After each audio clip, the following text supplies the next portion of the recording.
场券呢？这就是入场券。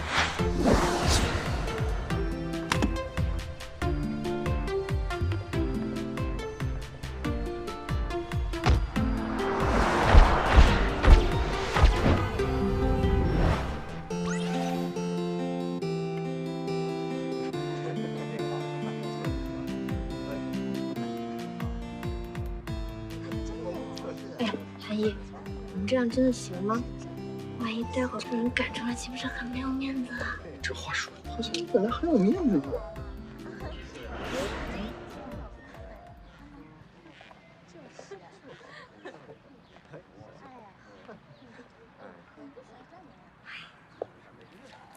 他就是迟墨的前女友啊，郑氏集团的千金郑宝珠，长得很一般嘛，真不知道当初迟墨怎么能看上她呢？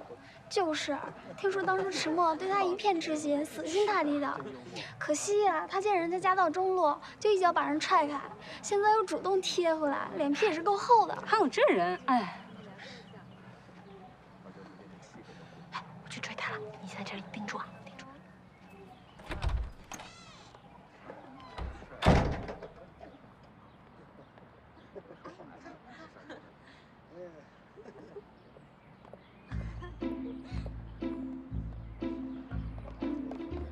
郑小姐，郑小姐，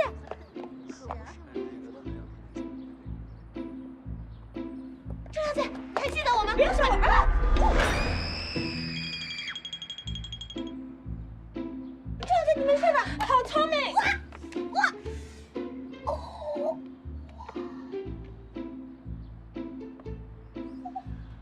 有没有摔倒啊？怎么这么不小心？再不起来可就走光了啊！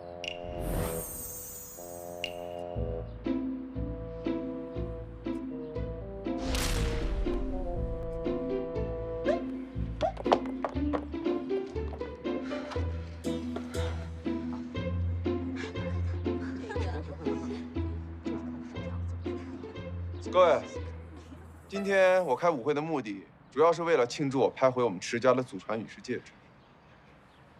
这枚戒指对于我来说有着深刻的意义，因为它是我跟我前女友的定情信物，也是一段难以忘却的回忆。所以，我一定要拍回这枚羽饰戒指，让我的前女友白跑一趟。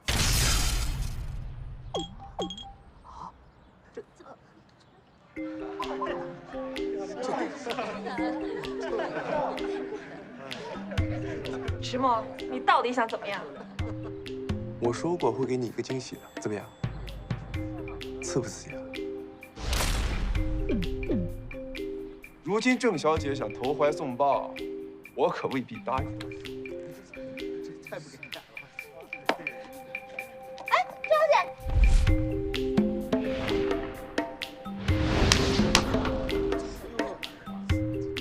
破戒指，还你！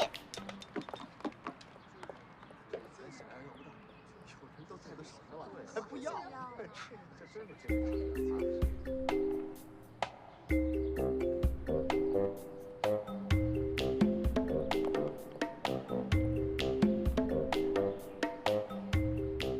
你们在干嘛？叫你们来，嗨起来啊！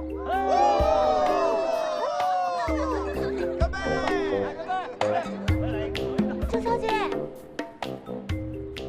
郑小姐，郑小姐。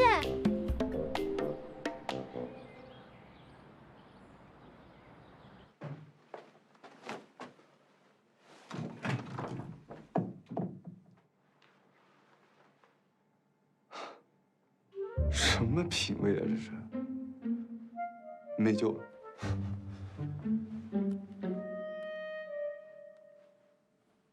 喂，金秘书，我要的潮牌还没到啊。我告诉你啊，我只给你3分钟，听到没有？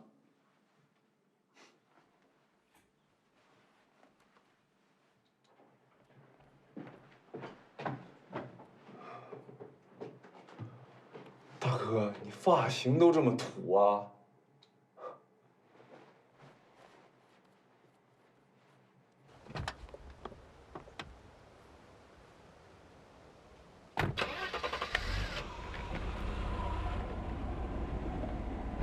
停车。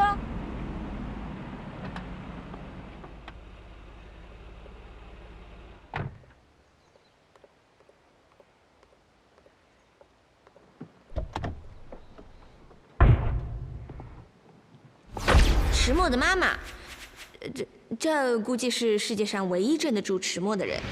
这枚戒指是我们迟家的祖传之物，我一直势在必得。只要是我看上的东西，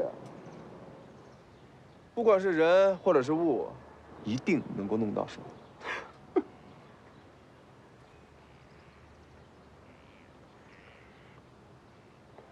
石总，你妈来了。姨妈，大姨妈，每个月都会来啊。有什么大惊小怪的？你姨妈？我妈？总之，她不太喜欢这些东西，我觉得咱们还是收拾一下吧。哎，不是，收拾？你让我怎么收拾啊？我最害怕老太太唠叨了。表哥，这个交给你，你来帮我处理。对，我先撤。拜拜。哎，等一下。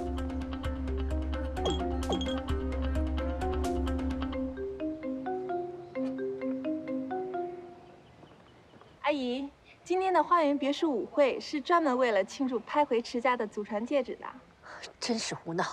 这么大的事情怎么就不通知我？幸亏宝珠你提前告诉我，要不然我现在还蒙在鼓里呢。迟墨他人在哪儿？啊，姨妈，表弟他工作繁忙，还没回来呢。什么？哦，是啊，老板他怎么会出现在这种场合呢？怎么可能啊？刚刚还在里面，是不是背着阿姨胡闹？现在不敢见人了？去，把你表弟给我找回来。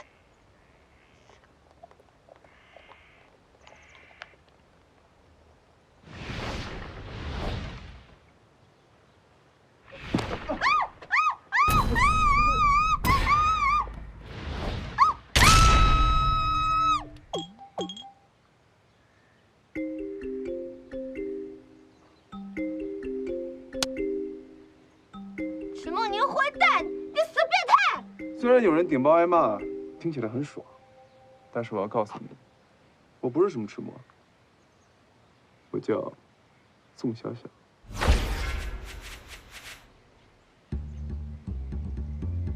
宋小小，对，记住这个名字，宋小小。这不是我书里的男神吗？你说你叫宋小小，但是你怎么跟迟墨长得那么像啊？我可没听说过迟氏集团的总裁还有什么孪生兄弟。让开！哎，天气这么热，干嘛这么暴躁啊？你仔细看看，我跟迟墨有什么像的？好像有哪里不对。拜金女我见过，像你这么拜金的我还第一次见。虽然跟那个渣男迟墨长得一模一样，可的确不太像同一个人。难道真的是撞脸了？见别的怎么样？好像是比迟墨那个家伙好看了一点。这就对了。你不是迟墨那个混蛋，那我就放心了。哦，对了，你能不能帮我个忙啊？我现在必须要出去，但是我迷路了。我从南门进来的。南门，我从来没有关心过南门这件事。那怎么办？我现在必须立刻马上找到一个人，这关乎我的前途。怎么办？你首先要找到一棵树的影子，然后让手表的时针与树的影子重合。那么6点钟的方向就是北方，相反的方向就是南方。哦，真的吗？那太好了，那我先走了。哦，对了，下次再找你道谢。等一下，这个手表送给你。如果以后再遇到迷路的事情，记得用我教你的方法。送给我？嗯。不行不行，我不能收陌生人礼物的。喂，怎么是陌生人啊？这个手表就当做咱们认识的纪念礼物，收好了。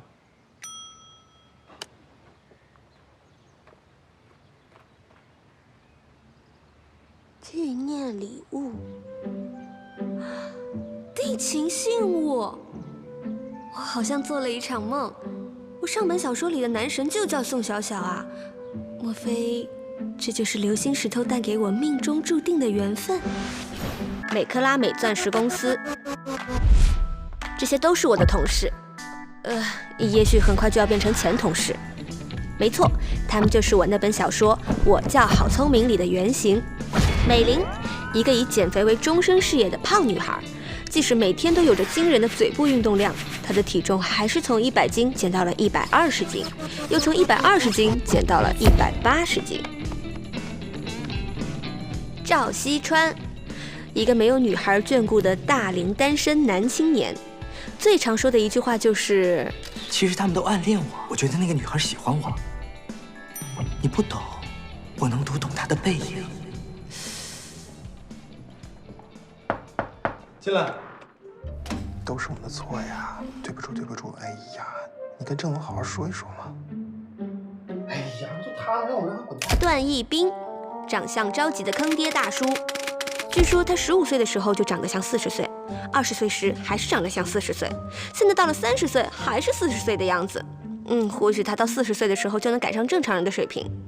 因为着急，所以在意。段大叔平生精力都花在对个人形象的打理上，年轻没年轻倒是没看出什么效果来，但性取向是越来越让人摸不着头脑了。好聪明！到。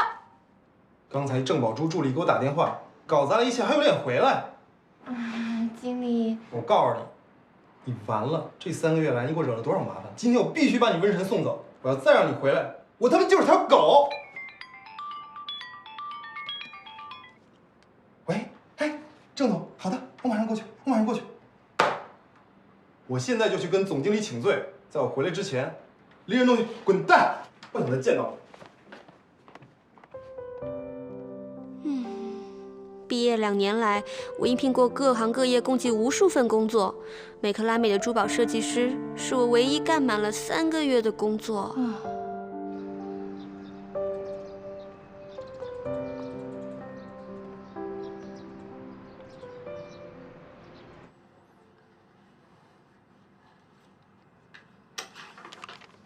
你坐吧。有件事是关于下个季度新款珠宝的设计，看看你们设计部门有什么意见，咱们探讨一下。迟梦以为找了个这样的女人来气我，我就看不出来啊。前段时间冷着你，这次又花5000万高价拍下陨石戒指，难道就是为了在舞会上捉弄你？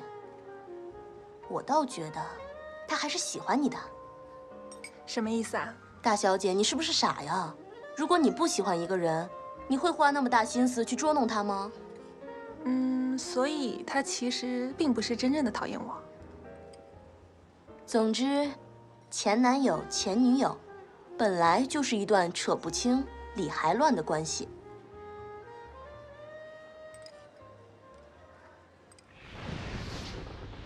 2000多年前的古老陨石钻戒重现拍卖会，并以5000万天价被陨石戒指的原主池氏集团拍回。据了解，这颗陨石钻戒之所以拍出如此高价，是因为竞拍当天郑氏集团和池氏集团之间的恶性竞价。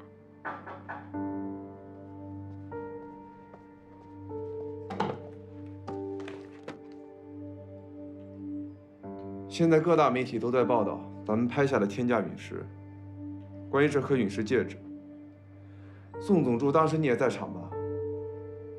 我想你给我解释一下，这究竟是怎么回事？具体来说，我也不太清楚。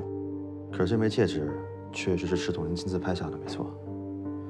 池总，您还记不记得当时的情景？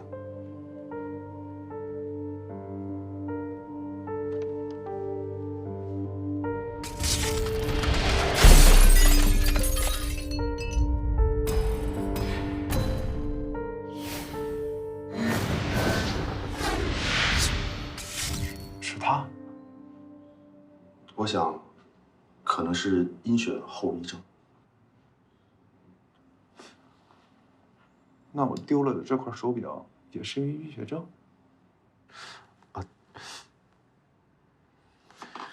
宋总助，还有事吗？那个，最近姨妈有点担心，怕您工作压力大，说是不是该找个女人照顾你了？这个事儿你帮我办吧，我来安排。之前相亲不都是你帮我办的吗？就按照以前的标准，再帮我办一次。我看姨妈的意思，她挺喜欢郑宝珠的。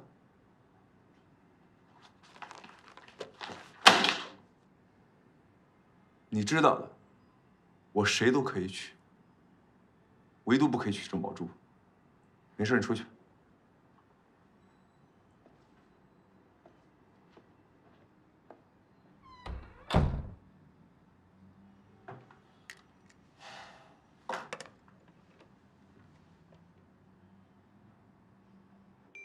小主从来容姿秀美，俏丽非凡。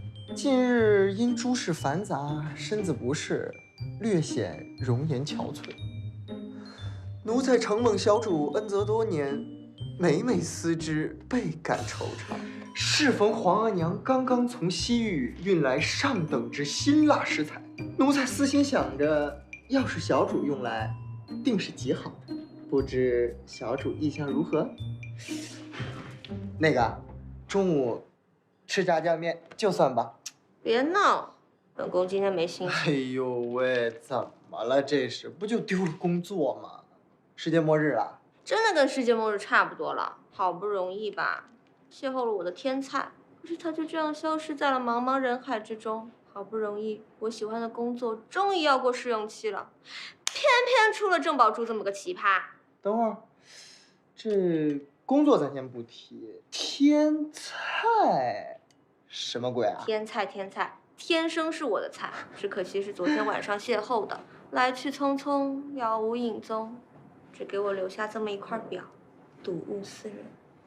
等会儿，这表我看，哎，别看，虽然我好聪明，职场失意，说不定情场得意呢。这是我男神送给我的表，万一给你看坏了，赔得起吗你？虽然我遭受了如此多的打击，但是我还是一个坚定的乐天派。这就对了嘛，就像那茶壶一样，你看人家屁股都烧红了，嘴上还吹着口哨呢。韩毅，去年我被甩的时候，是你一直陪在我的身边。别提这些了，咱们都哥们儿嘛。上个月我生病的时候，也是你陪在我的身边。应该的，应该的。现在我无依无靠了，还是你陪在我的身边。不是，聪明啊，你这是在向我表白吗？其实我这个人挺多毛病的。我就是想说。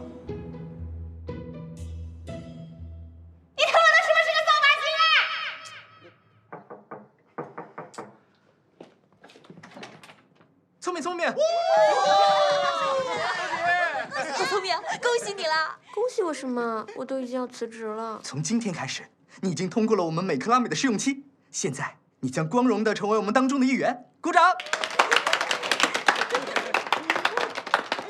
但是我没明白，我怎么就过了试用期啊？我不是已经搞砸了一切，而且到了无可挽回的地步吗？这你就不知道了吧？刚才我看了一下，设计的东西啊，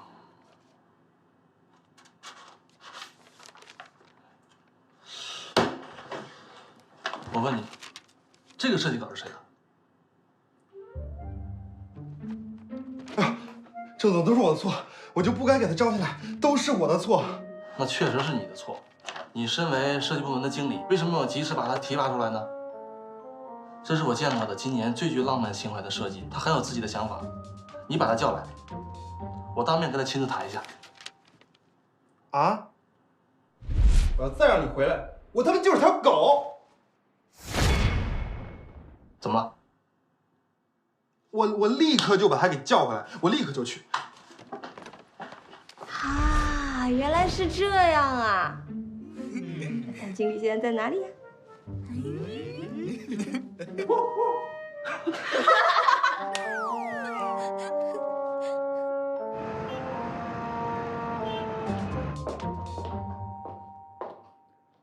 怎么样？那边怎么说？美克拉美请了新的设计师，他们放弃了跟咱们的合作。是吗？那请的新设计师是谁呢？一个菜鸟，他们的一个实习设计师，您见过，就是那个好聪明。这是我通过他们的内部渠道得到的设计稿，他设计的天蓝陨石系列，据说深得美克拉美高层的喜欢。好聪明。郑小姐，美克拉美。对，我是美克拉美设计部的好聪明，欢迎欢迎。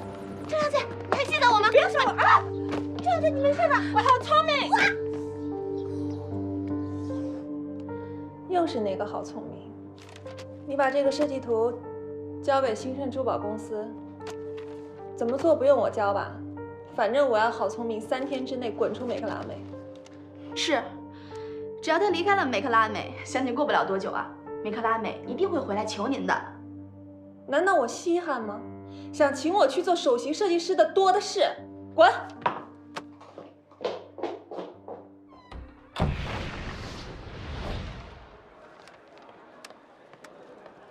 喂，美玲，聪明啊，大事不好了！你现在千万别来公司。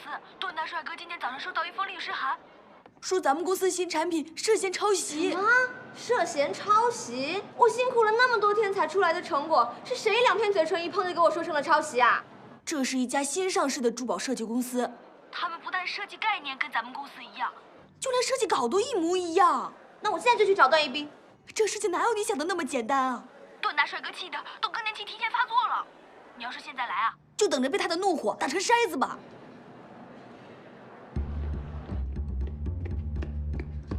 经理，禁止好聪明类。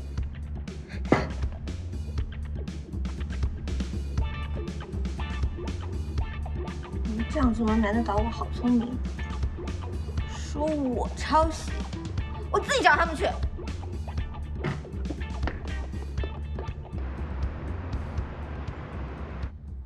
聪明，新盛公司幕后的大老板就在这个会所，30岁上下，身高1.8米左右，线条很好。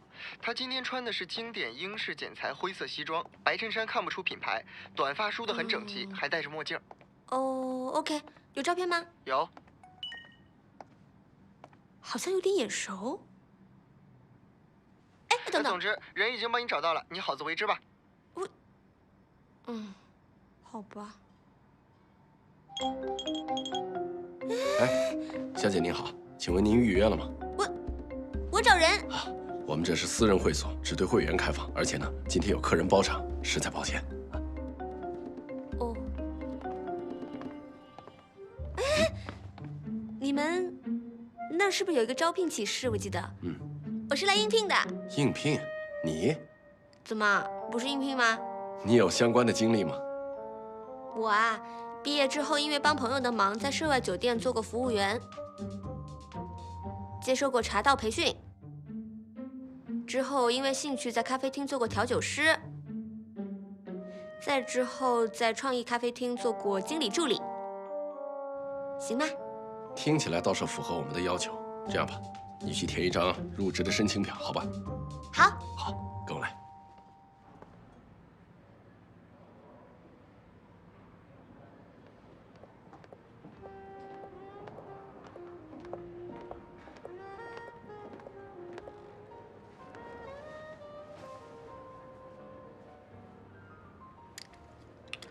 让你久等了。怎么，看见我很勉强吗？今天我是特意为你来的。你不用打了，5分钟之前你的相亲对象已经走了。像她这种心理承受能力极差的女孩，根本不适合你。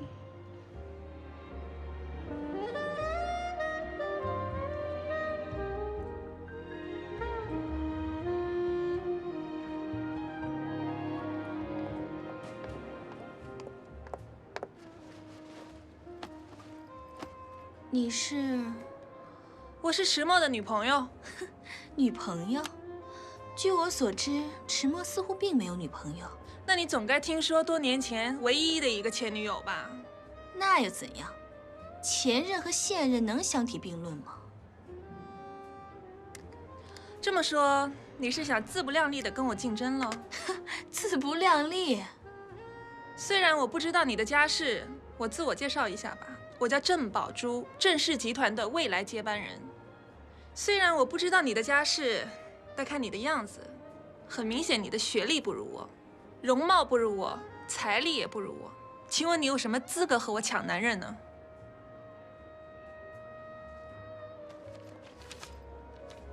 离开他，100万就是你的了。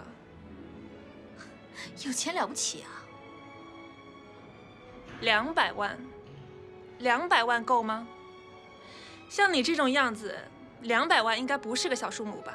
我想告诉你的是，别妄想高攀驰势，这个世界上有钱人才能终成眷属的。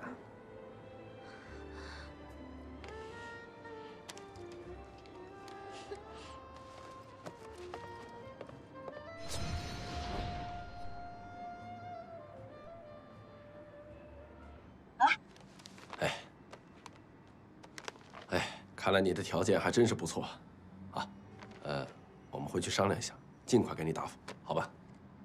这个事情是做出来的，不是商量出来的。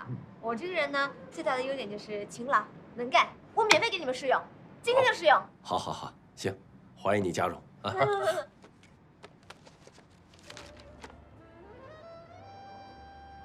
迟墨，我们和好吧，我知道你还是爱我的。郑小姐，我们今天不适合谈恋爱。迟墨，迟墨，你站住！我只想问你，你为什么不接受我？你是不是有喜欢的人了？我知道你没有，我调查过你。自从我们分手之后，你根本没有找过新的女朋友。你还是爱我的，你为什么就不肯原谅我呢？迟墨啊！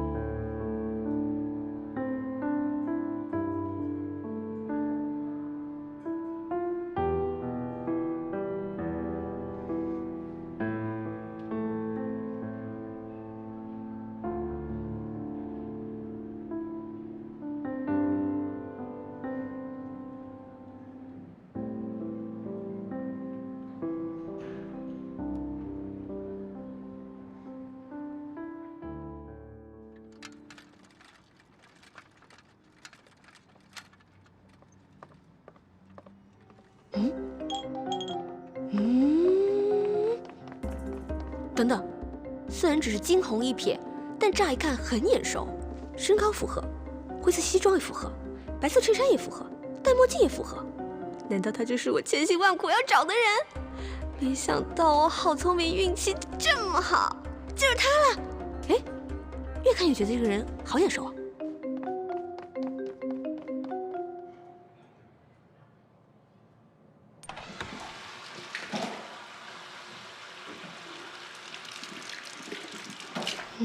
这应该就是兴盛公司幕后老板。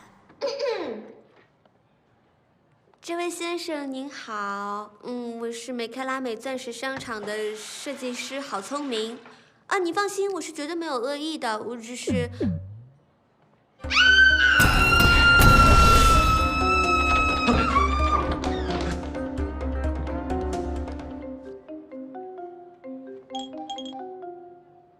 石先生，这里发生什么？长了眼睛的人都能看到，这位小姐尾随着我进洗手间，意图不轨。喂，你们会所的安保措施还真是，拜托你们，以后不要什么人都放进。小姐，请跟我们走一趟。啊，迟大爷，我没有抄袭，那个是我自己设计的。等等，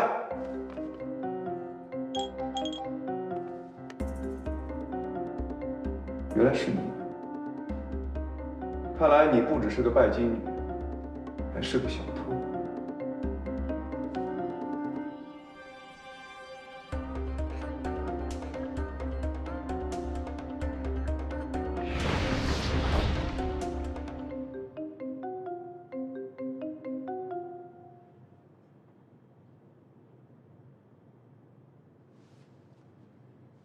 对不起，池先生，都是我的疏忽。这件事儿我们一定严肃处理。人穷不怕，怕的是穷人没有骨气，没有原则。我再说一遍，我不是小偷。你给我解释一下，这块表你是怎么拿到的？这块表是我男神送给我的。那么，请郝小姐打电话给那位男神，请他过来，证明你是清白的。啊，糟了！那天下午光顾着花痴，怎么就没有想到留个联系方式呢？对不起，池先生，都是我的疏忽。这件事儿我们一定严肃处理。人穷不怕，怕的是穷人没有骨气，没有原则。我再说一遍，我不是小偷。你给我解释一下，这块表你是怎么拿到的？这块表是我男神送给我的。那么，请郝小姐打电话给那位男神，请他过来，证明你是清白的。啊，糟了！那天下午光顾着花痴，怎么就没有想到留个联系方式呢？怎么，找不到人？这块表的价值，我想我们都很清楚。以郝小姐的层次，是不可能接触到能送她这块表的朋友的。那么，除了是你偷的以外，我实在想不出来这块表是怎么到你手里的。什么叫做以我这样的层次？你们有钱就可以随便污蔑人吗？就可以随便践踏别人的自尊吗？这块表就是我男神送给我的。这些话你还是跟警察去说吧。郝小姐，其实我们挺有缘分的。你看，第一次你把我们车给撞了，还欠我们5万的损失费。在拍卖会上，因为您的缘故，我们池氏集团拍回的陨石钻戒比预期足足超出了3000多万。现在这块手表其实也不贵，30来万而已。那么您算一算，前前后后您欠了我们多少钱？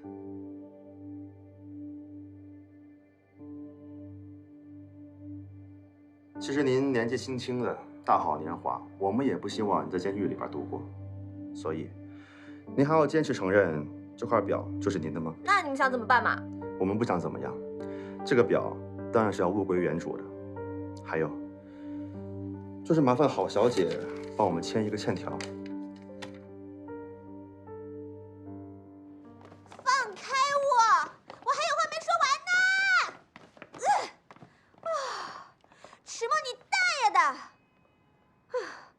我好聪明，发誓，今天你给我的羞辱，我一定会还回来的！把它收好。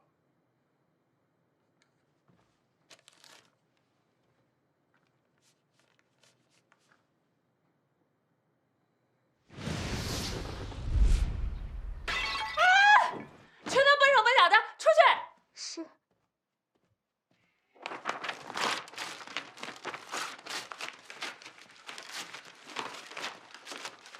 哎呦，怎么了？怎么了？我的宝贝闺女啊！当初是你啊，说你不喜欢他，跟他分手的，不，现在何必又发这么大脾气？这是当初还不是因为你，不用你管。不是？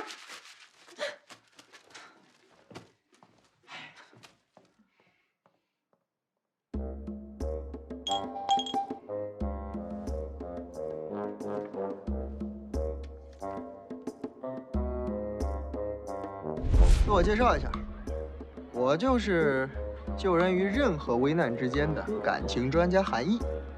你们有任何的关于感情的困惑，都可以找我。啊，我相信每一个女人身边都需要这么一个感情专家。这是我的名片，上面有2维码，你们可以扫一下。哎，美女，你也扫一下呗。没时间拿张名片吗？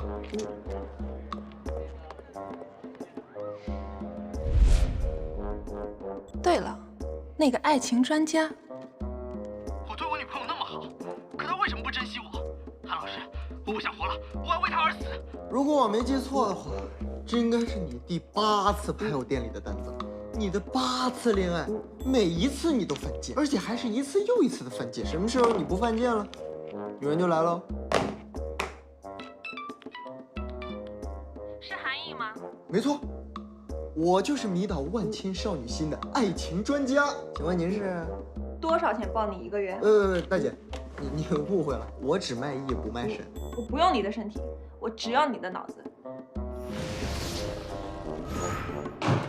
韩毅，你为什么不告诉我抄袭我设计稿的新生公司老板也是池墨？啥？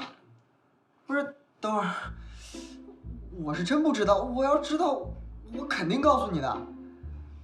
难道迟氏集团又进军珠宝业了？哎，不对，那天下午迟墨拍下的那颗天价陨石戒指，我好像在哪儿见过。在哪儿？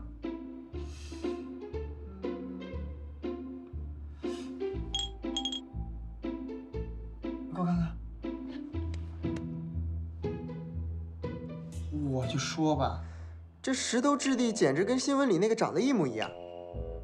虽然这个是假的，不过还原度也太高了点吧？哎，韩毅，凭什么他的是真的，我的就是假的？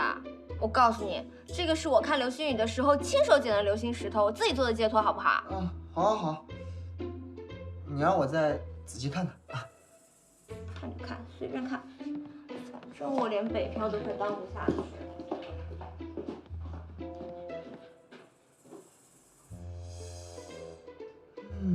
现在这天价陨石戒指这么火，我要是把聪明的这颗也发上网去，怎么着也能上个热门话题呀。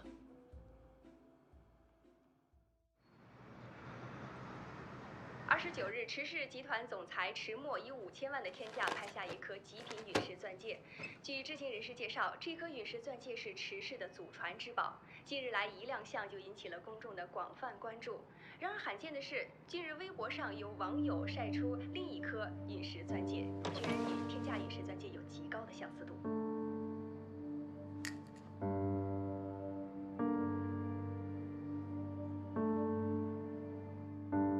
爆了！爆了！啊！美克拉美新人设计师出恶意抄袭事件了。哇，是我们新盛公司。咱们新盛这一次可出名了。哼，因为抄袭事件出名，这可不是什么光彩的事儿。说起这个郑总监，他是咱们集团老板的前任，那他怎么还来我们这个小小的分公司呢？谁知道呢？郑小姐，请。大家安静一下啊！从今天开始，郑宝珠小姐就是我们新盛珠宝公司的设计总监了，大家热烈欢迎。郑小姐，因为最近抄袭事件对我们公司造成了很大的影响，您给大家讲两句，鼓鼓劲儿。啊，我没什么好说的。我们郑小姐做事一向雷厉风行，放心，这件事郑小姐一定会给总经理一个满意的处理方案。好，大家继续工作。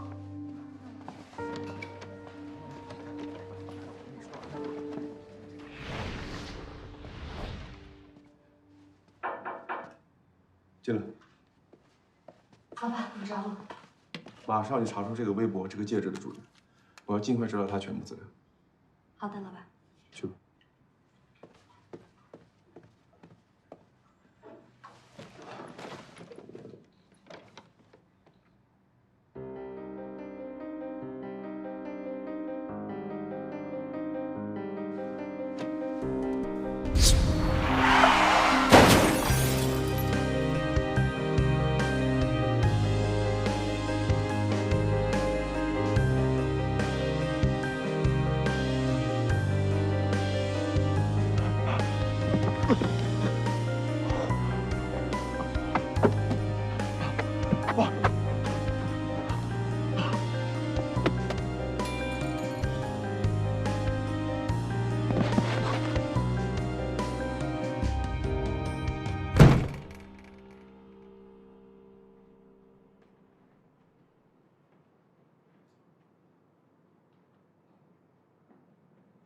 3年了，调查了3年的事儿，终于有了线索。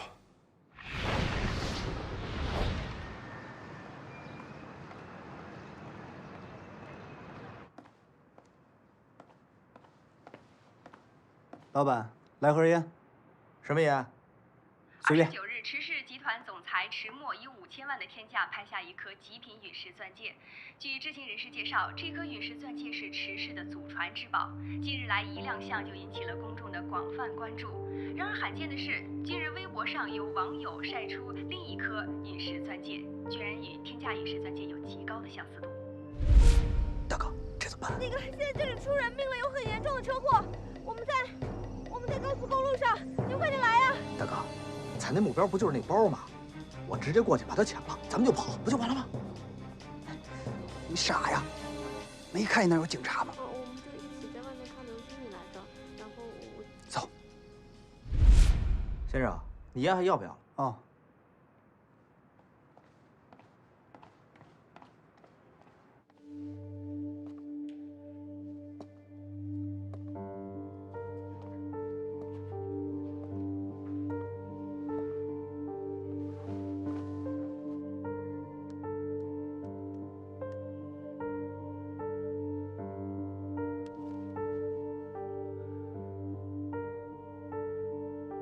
喂，老大，我找到那枚戒指了。什么戒指？什么戒指？老大，你记得3年前那场车祸老鬼手上的那枚陨石戒指吗？我终于找到它了。3年了，它终于浮出水面了。当年你们清理车祸现场不干净，我要了公文包和那个烧焦的陨石戒指同时消失。现在这陨石戒指出现了，你知道这对我意味着什么吗？当然。那个拿着陨石戒指的人，很可能就是那个拿着公文包的人。老大，你放心，我会不惜一切代价找到他。 3年前，他随大学的天文社团一起到郊外去看流星雨，回来的时候的确路过当年的车祸现场。据说那枚戒指也是在当时找到的。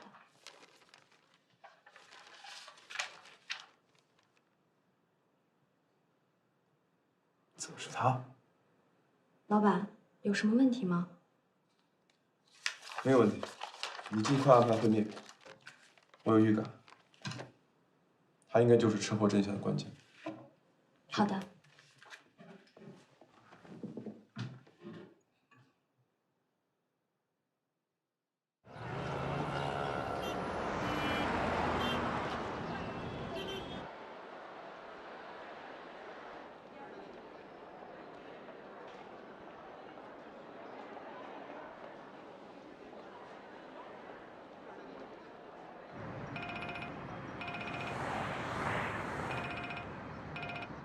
喂，好的，老板，人找到了。哼，这个死韩毅，帮我的微博涨粉，还非得让我买件衣服做答谢，买什么好呢？哎，这件，哎，这个应该挺便宜吧？你好。 啊，小姐你好，这件多少钱？这件是我们当季的新品，暂时没有折扣，售价599元。那谢谢啊。哎，等一下，小姐，您今天非常幸运，是我们第99位顾客。我们今天店里搞活动，您将享受我们的免单机会。免单？这么小概率的事情都被我碰上了，证明老天还是叫我不要放弃。你等一下。 哎，韩雅艺，你快帮我查查今天是什么日子，我找大运了。刚刚我被商场作为第99名顾客免单了，我待会儿要去买一张彩票，说不定可以中。那帮我包起来吧。好。啊，小姐，不过我们的免单顾客要帮我们填一份反馈调查。好。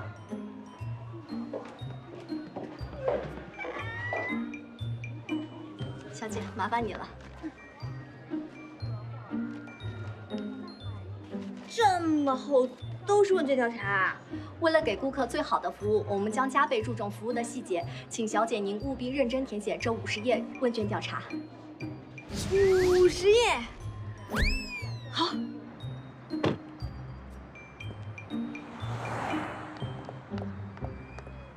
老板不用着急，我听店员说他那50页的问卷还没有填完呢。为了区区500块钱，竟然把自己1下午的时间浪费在那里。 这个拜金女拜起金来，真是挺贵。走。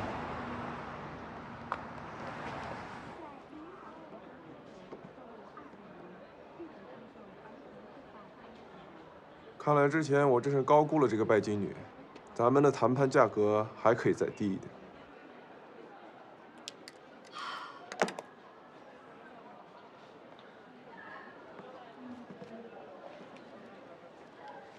郝小姐，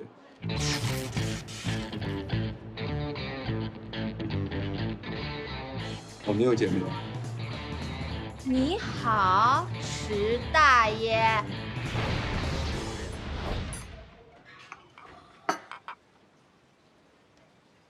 郝小姐，你想洗刷自己抄袭的罪名吗？那还用说？把这份合约签了。关于陨石系列抄袭的事情，我们公司不打算再追究。可我打算追究。你不想听我把话说完？你不用说，我知道你要说什么。池墨、池总、池大爷，我知道你是兴盛公司幕后的大老板，你不会因为我即将揭开你们的抄袭丑闻，你就害怕了，你就上门来求我了。你放心，我是不会停止网络呼吁的，因为我不会因为那一丁点的利益就出卖我自己作为设计师的尊严。我要让所有珠宝行业的人都知道池氏集团的抄袭丑闻。你池氏集团的老总池墨是行业的败类。郝小姐，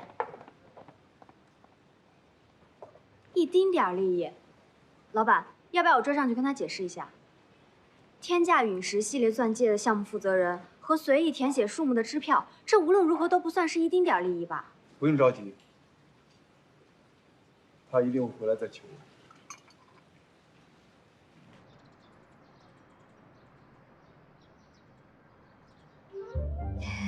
你是怎么想到热搜这一招的？经理，你也觉得这一招特别机智，对不对？我的微博访问量达到了1000万人次，我的新增粉丝多了10几万人。陨石系列抄袭事件得到了足够的关注，相信过不了多久，我的冤情就可以被洗刷。到时候，哎，你这是 too young too simple 啊！什么意思啊？好聪明，用你猪脑多想一想，你手里的证据能证明什么呀？既不能证明这设计稿是你设计的，也不能排除这设计稿是你偷来的，更不能排除的是，你利欲熏心，一稿两卖。要证明自己的清白，你路还远呢。那，经理，你这样做唯一的后果就是激怒郑宝珠，在开新闻发布会的时候，他摆明了说你抄。你想啊，你一行业菜鸟，他一行业领军人，你说大家信谁？到时候别说美克拉美，整个珠宝行业都封杀了你。赶紧想办法。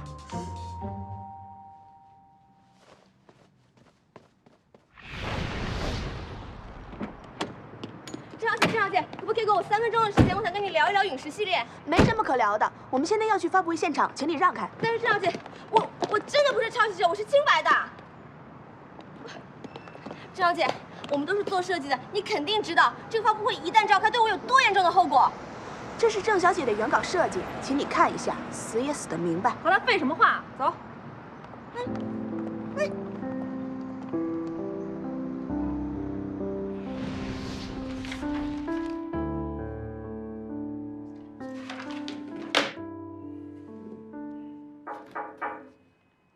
进来。老板，怎么样？人联系上没有？现在情况可能有些复杂。那些人这3年来也一直在寻找当年目击者的下落，现在郝聪明的身份可能已经暴露了，他随时处于危险当中。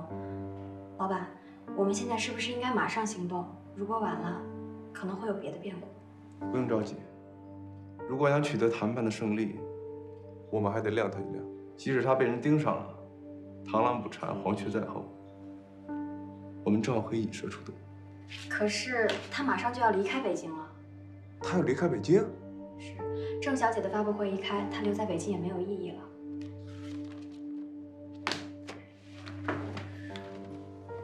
他如果离开北京的话，我们唯一的线索就断了。得想个办法让他留下来。金秘书，你去安排一下，提前见面的时间，再谈一谈合约问题。好的，老板。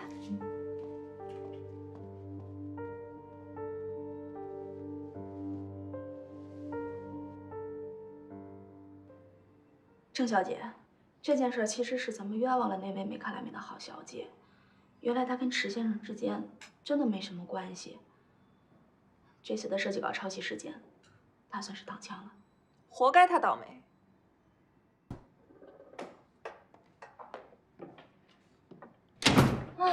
想不到我好聪明，在北京奋斗了这么久，最后还是要落得个声名狼藉、滚回老家的下场。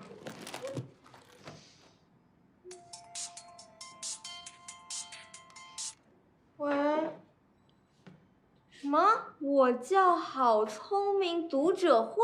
你们要给我看读者会？我没听错吧？啊！谢谢啊，谢谢！我还不知道我有这么一群死忠粉呢。哎，我真是太感动了，没有想到在离开北京之前还有这样的一个欢送会。谢谢，谢谢。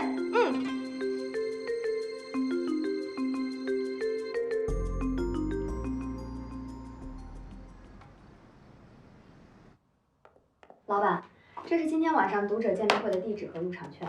入场者必须得拿着他的小说《我叫好聪明》，并且得出示网络 ID。我已经给您注册了一个。读者见面会，一个不入流的网络小说作家，那有什么读者？老板，不管怎么样，这是一个不错的见面机会，不是吗？好，那继续给我安排。今天晚上我会去见他，记得别出什么差错。是的，老板。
原来你家好聪明啊！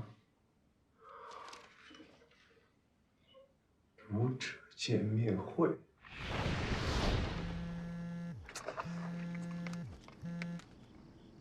喂，你哪位？怎么样？迟墨现在正在做什么？啊，郑小姐，迟先生他现在在家，目前尚无异动。你给我盯紧他，有什么情况向我汇报。哦。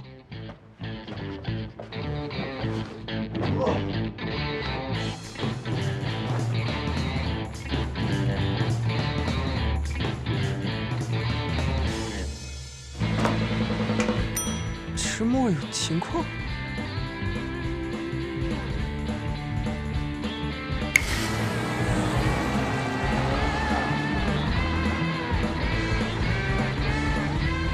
改变造型这种事儿还得我亲自来，不知道聪明喜欢怎样的我。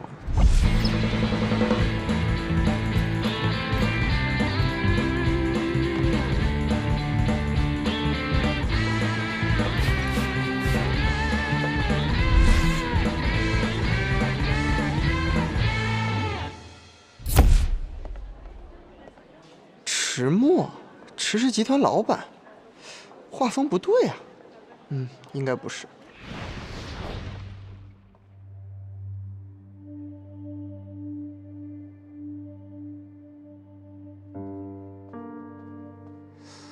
迟氏集团的老板。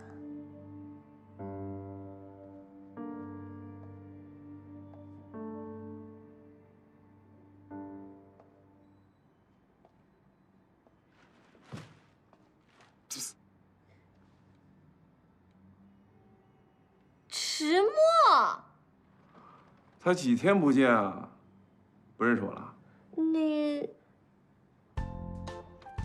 你，我来给你点提示：一个浪漫的下午，一个浪漫的别墅，还有一个浪漫的定情手表。哦，对了，还有一个浪漫的 sweet kiss。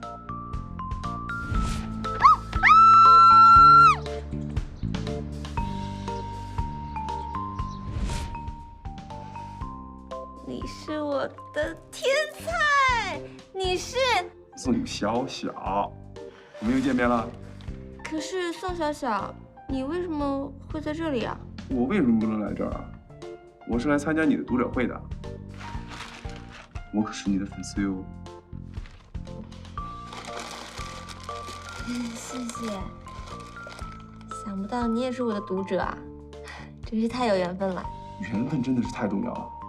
我叫宋小小，你书里一直在追寻的人也叫宋小小。命中注定，我就是你一直追寻的人。命中注定要追寻的那个人，该不会给我发短信的也是他吧？一直暗恋着我，关注我的一举一动。想不到我还有这么一个死忠粉呢。不过，好像也是今晚唯一的一个死忠粉了。哎，聪明，死忠粉不在多，有一个就够了。而且，我会永远做你的读者。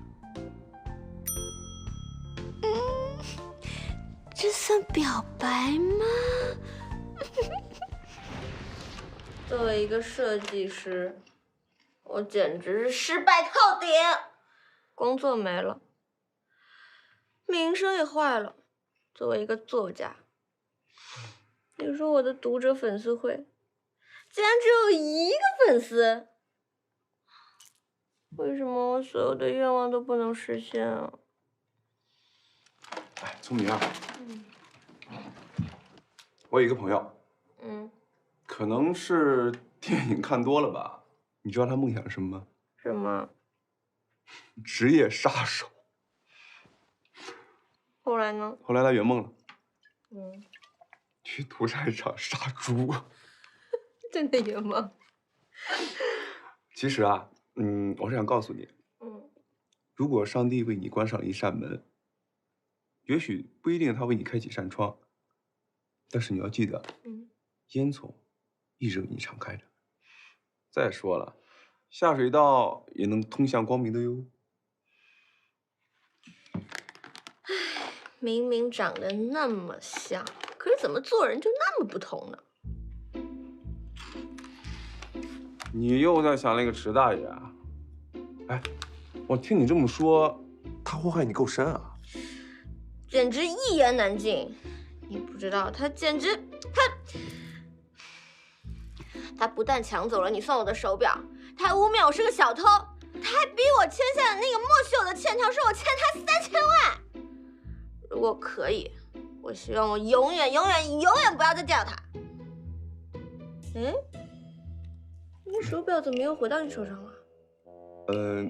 这是同款，很多的，并不是那一块。哦，好吧。来，我们喝一杯，干杯！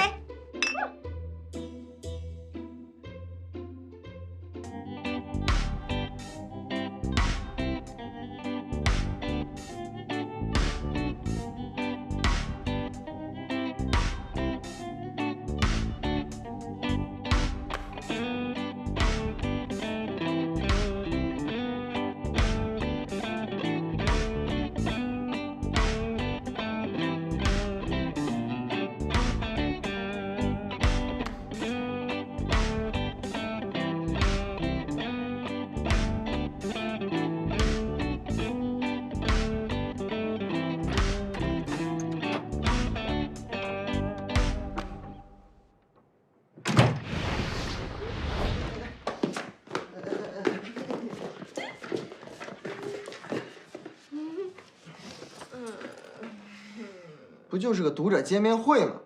喝那么多？酒逢知己千杯少，我碰到我的知己了。韩毅，你知道吗？原来给我开读者会的是小小。神经病。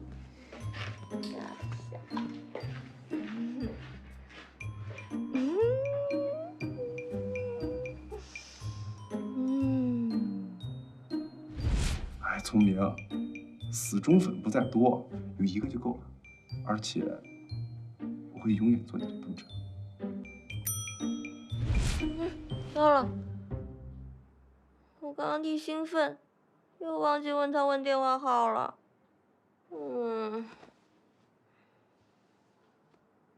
不对，他给我发过一个短信的。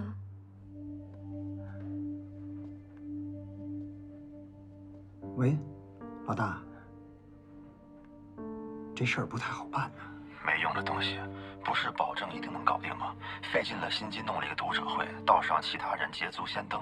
如果让迟默起了什么疑心，我让你吃不了兜着走。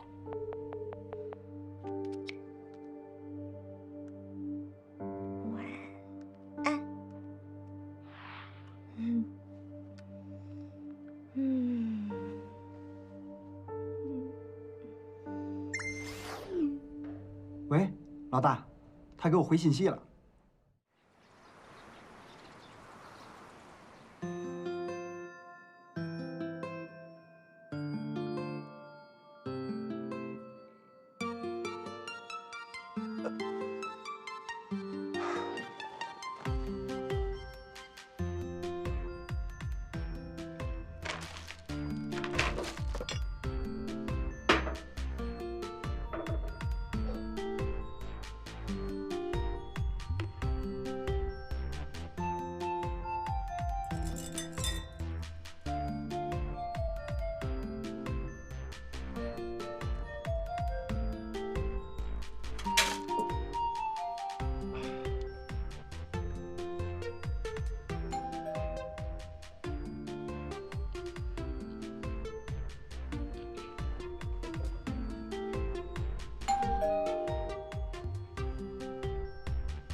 你在外边过夜也不说一声，电话也不接，你妈担心死了。要不是金秘书告诉我。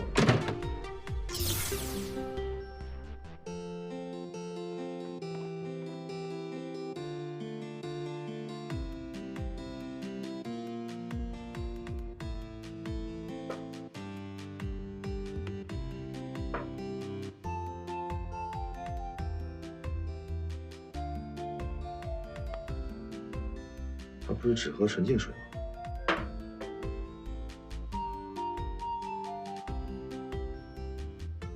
昨天晚上到底发生了什么？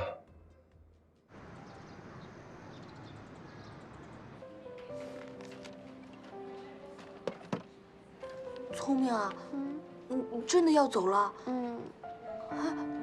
我一铁杆姐们在微信上卖自制面膜，听说老赚钱了，要不我介绍你过去？要我说，你干脆回去嫁人得了。你上次不是说你妈让你跟村长的儿子结婚吗？人家好歹也是一村帅，这女人嘛，事业和婚姻有一样就 OK。大家本来想临时凑份子给你开个欢送会的，可是就差赵西川的份子钱没收上来。哎，并不是这样的，我是觉得吧，我们大家来日方长，来日方长。谢谢大家，不管我走到哪里，我都会回来看大家的。好聪明。经理，你也来算我啊？不用收拾了，总经理要见你。啊？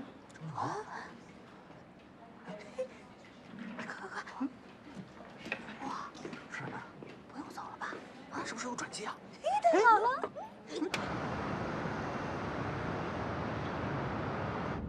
表弟啊，你没事吧？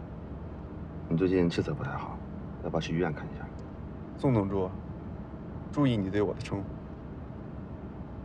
我没什么事儿，可能是因为最近太累了。是。其实，偶尔放松一下自己挺好的。自从3年前你跟郑小姐分手，有那么一段时间，你酒色不进，都快成和尚了。其实我的意思是说吧，偶尔的接触一下女人也无可厚非，但是一定要注意安全，注意身体。你想太多了。现在持事和查出杀害我父亲的真凶才是我唯一目标。陪女人玩游戏什么的，我可没时间，懂吗？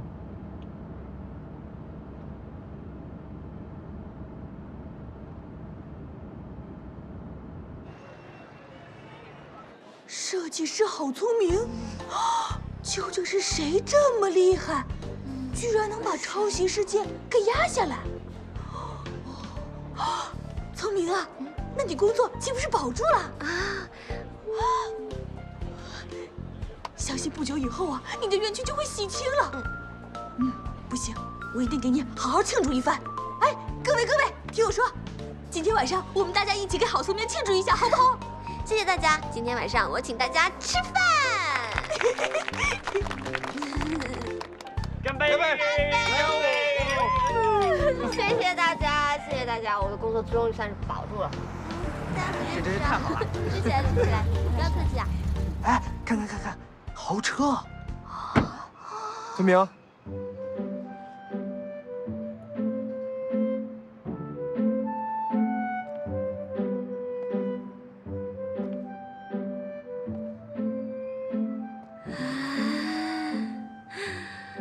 我理想中的告白方式就是一个自带 BGM 的男人，顶着不逊任何一个韩流欧巴的爆表颜值，一把含着抱住我，低头深情地看向我。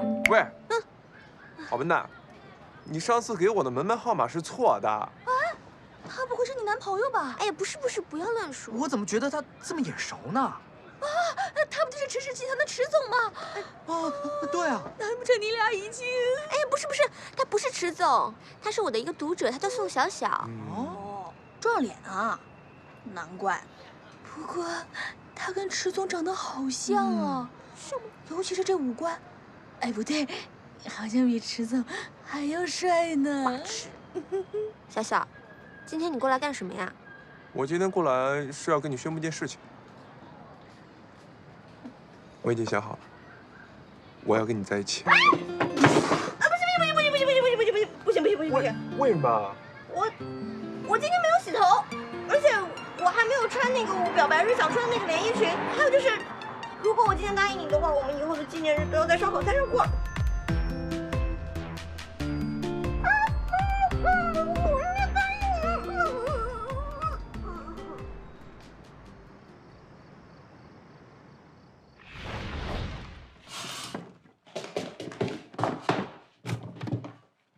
我告诉你一个好消息，今天宋小小的小表白了，他问我要不要做他的女朋友。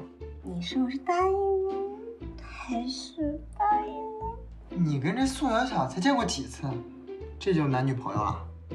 你就不许我们是一见钟情啊？不是，我问你，这宋小小哪儿人？什么职业？月薪多少？在北京有没有房？有没有车？你这人怎么那么俗气啊？我光顾着谈恋爱，哪有空管那么多？这么说，你对他一无所知喽？有什么问题？当然有问题。像你这种智商，还去跟别人谈恋爱？那我就问问他呗，有什么了不起？而且今天宋小小给我留了一个他的电话号码，现在就打电话问。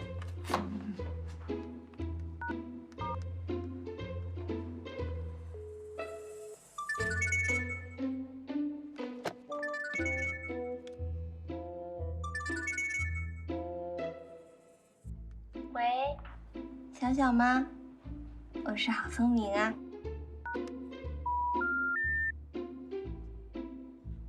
那个心机女，我什么时候存了她的电话号码？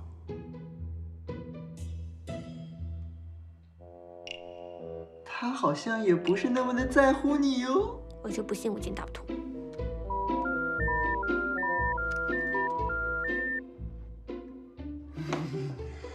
韩毅，他好像把我拉黑了。我就说吧，这追你这个人还挺诡异的。我觉得你应该再考虑考虑，要不要跟他在一起。